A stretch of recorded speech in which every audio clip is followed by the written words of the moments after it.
Hello दोस्तों। तो हम लोग अपने इंडियन फिलोसफी की सीरीज को कंटिन्यू करते हुए आज योग दर्शन को देखेंगे। सांख्य अपन का कंप्लीट हो चुका है और योग दर्शन सांख्य सांख्य से जुड़ा हुआ है। योग दर्शन सांख्य से जुड़ा हुआ है। तो योग दर्शन को स्टार्ट करने से पहले हम सबसे सबसे पहले हम लोग योग का अर्थ देखेंगे। योग का अर्थ देखेंगे। ओके, तो अपन आम आम भाषा में योग के तो मतलब सामान्य अर्थ में अगर देखा जाए तो योग के बहुत सारे अर्थ हैं, या फिर हाँ, कंफ्यूज मत करिएगा आप लोग। ये योग जो है तो पतंजलि, आई मीन बाबा रामदेव वाला योग नहीं है। ओके, तो ये योग कौन सा है? ये महर्षि पतंजलि द्वारा संपादित योग की बात हो रही है। तो अब अपन देखते हैं कि सबसे पहले योग दर्शन को समझने से पहले अपन योग का अर्थ समझेंगे। क्या ये सिर्फ और सिर्फ शारीरिक शारीरिक योग की बात हो रही है, या फिर और भी चीजें हैं? तो योग के तो बहुत सारे अर्थ हैं। सभी दर्शनों ने अपने अपने अनुसार योग के अर्थ मान रखे हैं। गीता ने तो बहुत ही सारे योगों का वर्णन किया है। ओके, गीता में बहुत ही सारे योगों का वर्णन किया गया है। जैसे ज्ञान योग है, ज्ञान योग की बात की गई है। भक्ति योग की बात की गई है, भक्ति योग की बात की गई है। और कर्म योग है, ध्यान योग है, कर्म योग, ध्यान योग, राजयोग, ऐसे बहुत सारे योगों की बात करता है गीता। ओके, और भी है। तो ये तो हो गई गीता की बात। लेकिन अब अपन को देखना है कि महर्षि पतंजलि किस योग की बात करते हैं। महर्षि सॉरी, ये गीता का हो गया। अब अपन को किसका देखना है? महर्षि पतंजलि का देखना है। पतंजलि किस योग की बात करते हैं? तो यहाँ पे योग की दो परिभाषाएं मिलती हैं। दो परिभाषाएं मिलती हैं, कौन कौन सी हैं? पहला है अ, ओके, पहला है योग समाधि, योग समाधि। और दूसरा है योग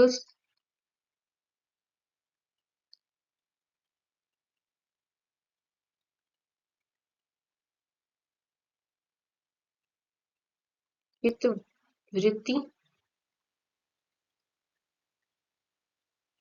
निरोध।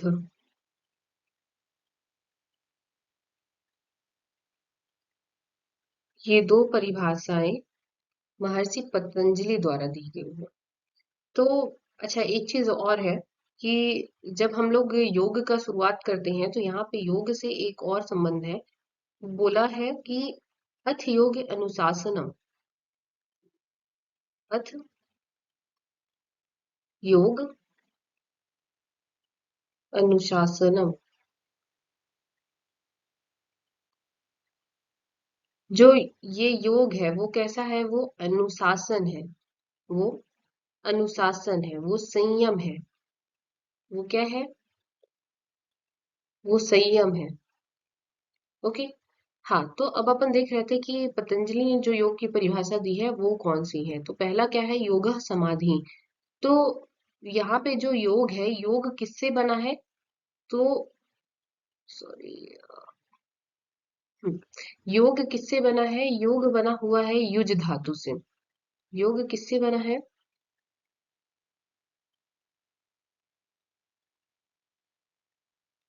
युज धातु से बना हुआ है, जिसका अर्थ क्या होता है? जिसका अर्थ युज धातु से बना हुआ है, जिसका अर्थ ही क्या है? समाधि। तो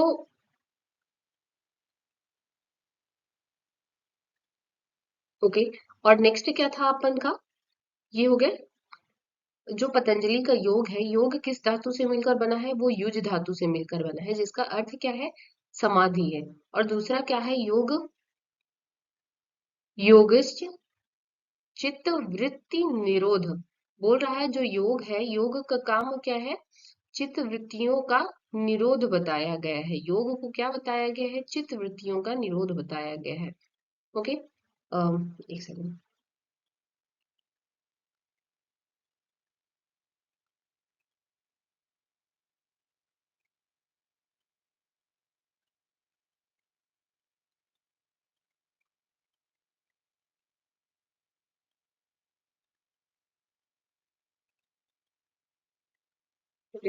हम्म तो योग को क्या बताया गया है? चित्त वृत्तियों का।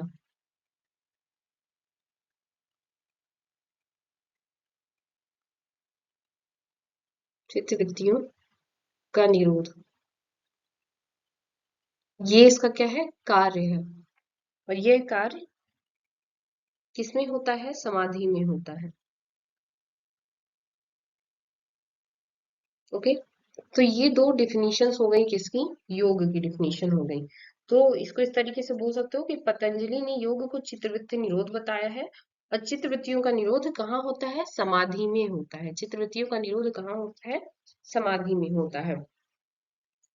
और चित्त का अर्थ क्या है? चित्त का अर्थ क्या है? अच्छा, अपन ने सांख्य में देख रखा है कि जब प्रकृति, सॉरी, जब पुरुष प्रकृति के समक्ष आता है या प्रकृति का पुरुष के साथ कांटेक्ट होता है, तो सबसे पहले हमारा जो उत्पन्न होता है वो क्या होता है? बुद्धि। बुद्धि या महत्व भी इसको बोलते हैं अपन। ओके। दूसरा है अपन का अहंकार। और तीसरा है मन। और इन तीनों चीजों को मिला करके योग में उसे चित्त बोला गया है। चित्त बोला गया है। और इनके परिणाम स्वरूप क्या उत्पन्न होती हैं? वृत्तियां उत्पन्न होती हैं। वृत्तियां उत्पन्न होती हैं। और इन्हीं चित्तवृत्तियों को रोकने के लिए इसका संपादन किया गया है? योग का संपादन किया गया है। ओके। तो ये हमारा हो गया एक योग दर्शन का बेसिक इंट्रोडक्शन। ओके, कि योग क्या है और इसकी क्या उपयोगिता है हमारे दर्शनों में। तो अब अपन इसके कुछ बेसिक पॉइंट्स देख लेते हैं, कौन कौन से हैं। पहला तो है कि ये जो अपन के छह छह आस्तिक दर्शन थे, छह आस्तिक दर्शन है, उनमें से एक है आस्तिक दर्शन। आप लोगों को पता है कि जो वेदों की प्रामाणिकता को मानता है, इसलिए इसे क्या बोलते हैं अपन? शब्द दर्शन भी बोला जाता है। ओके, इसलिए इसे क्या बोला जाता है? शब्द दर्शन भी बोला जाता है। इसके ओरिजिनेटर कौन है? पतंजलि मुनि है। तीसरा क्या है? ये कॉम्प्लीमेंट्री फिलॉसफी है किसकी? सांख्य फिलॉसफी की। ठीक है, ये सांख्य और योग का तत्व मीमांसा, ज्ञान मीमांसा सब कुछ लगभग सेम है। और मेन गोल क्या है? मेन गोल क्या है इस फिलॉसफी का? तो ये पुरुष को क्या देता है? पुरुष को पाथ प्रोवाइड करता है, किस लिए? मोक्ष के लिए। ओके। तो ठीक है, the main goal of this philosophy is to show purush the path on which he can achieve the ultimate goal of life. Okay. Next क्या है अपन का पॉइंट? कि Yoga Darshan has been linked to Sankhya Darshan since the beginning. शुरुआत से ही ये सांख्य दर्शन से linked है।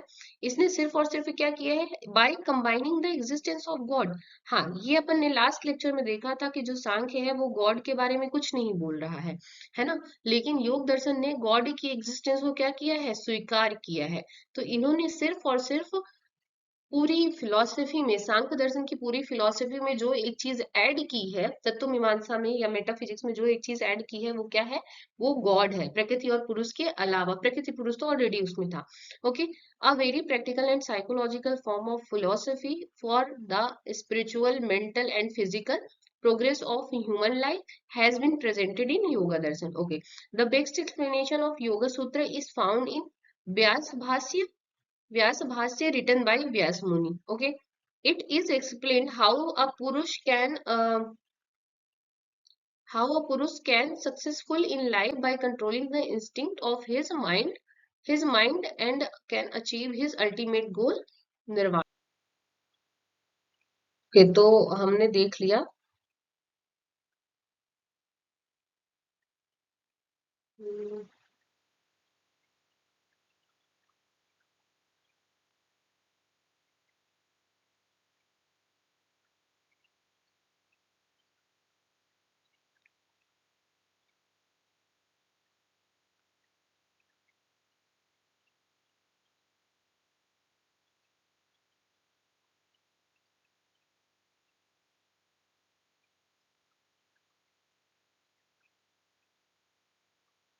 तो हमने यहाँ तक देख लिया कि कि जो सबसे बेस्ट एक्सप्लेनेशन है वो किस में दिया गया है, व्यास भाष में दिया गया है, और जो किसके द्वारा रिटन है, व्यास मुनि के द्वारा रिटन है। ओके, तो अभी हम देखते हैं कि हाँ इसमें क्या क्या बताया गया है, कि ये एक्सप्लेन करता है कि किस प्रकार से जो पुरुष है वो सक्सेसफुल होगा अपनी लाइफ में और कंट्रोल करेगा सारी इंस्टिंक्टों, मतलब जो उसके चित्त के जो इंस्टिंक्ट है उन सबको क्या करेगा, कंट्रोल करेगा और अचीव करेगा अपने अल्टीमेट गोल निर्वाण को। ओके, अब अपन नेक्स्ट स्लाइड में देखते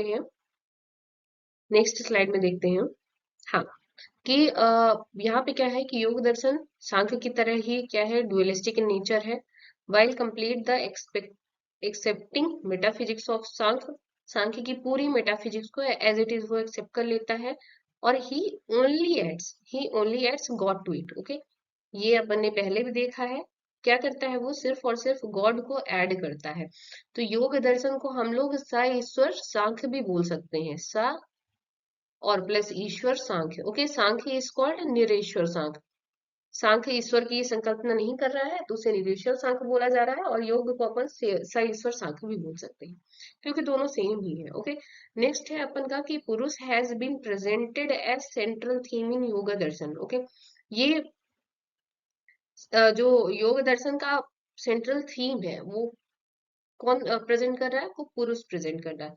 ऑल दो both purusha and prakriti are considered to have independent power. बाकी तो ये जैसे कि उसमें भी था कि प्रकृति और पुरुष अपने अपने अलग अलग इंडिपेंडेंट पावर कंसीडर किए हुए हैं।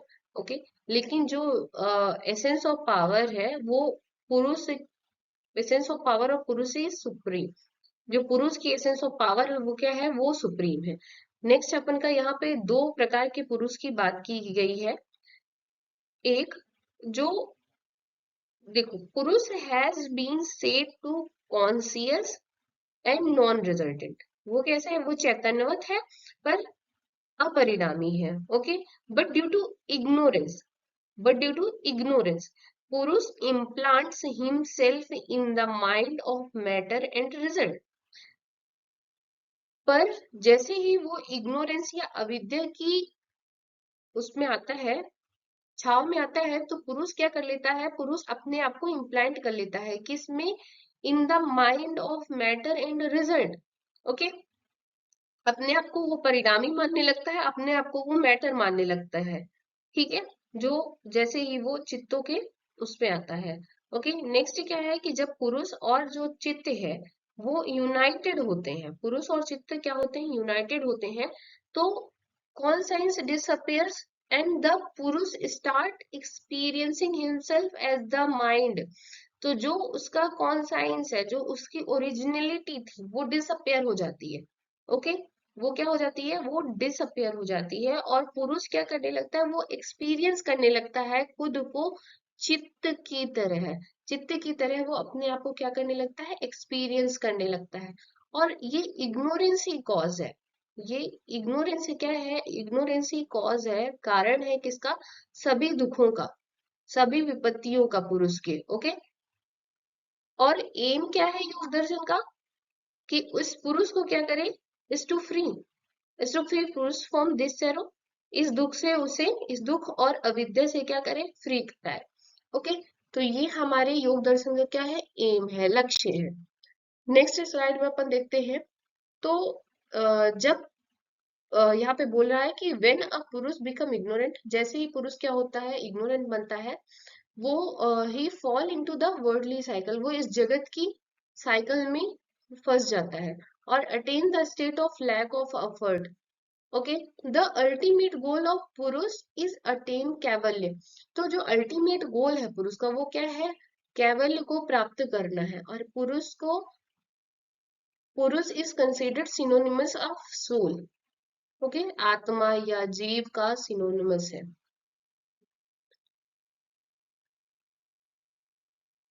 Therefore the soul which is innumerable in number, जो कि असंख्य है संख्याओं में, can attain केवल only when threefold forms of sorrow are resolved। बोल रहा है कि ये जो आत्मा है जो कि असंख्य है नंबरों में, वो सिर्फ और सिर्फ केवल तभी प्राप्त कर सकती है जब ये तीनों दुखों को क्या करे, रिजॉल्व कर दे। और वो तीन प्रकार के दुख क्या है, अपन ने सांख्य वाले उसमें भी देखा है, वो कौन कौन से हैं, स्पिरिचुअल, मेटाफिजिकल और सॉरी एक सेकेंड।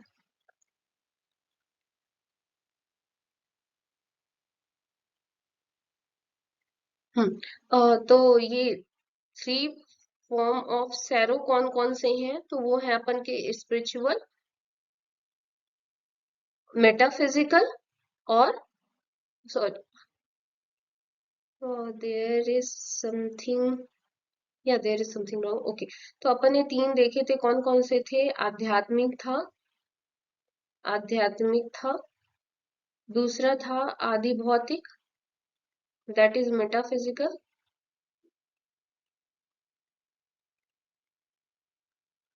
और तीसरा था आदि दैविक। ओके, या आदि दैविक।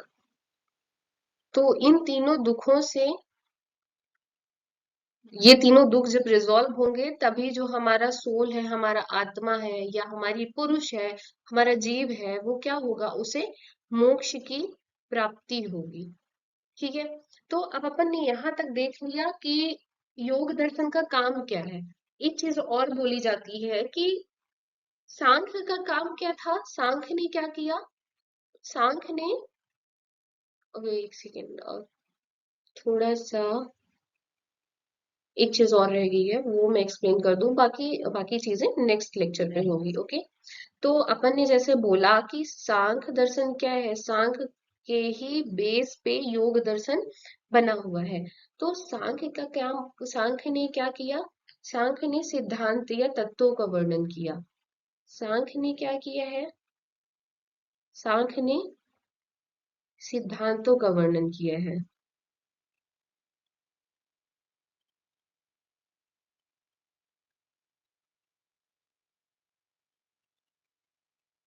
ओके।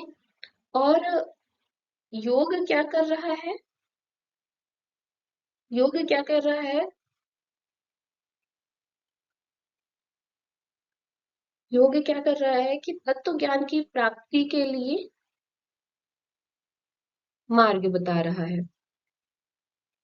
तत्व ज्ञान, या अपन इसे बोल सकते हैं, ये जो कैवल्य की बात हो रही है, कैवल्य की बात हो रही है, केवल ज्ञान, ओके, या मोक्ष की बात हो रही है, ओके, की प्राप्ति के, की प्राप्ति हेतु मार्ग का संपादन किया उसने,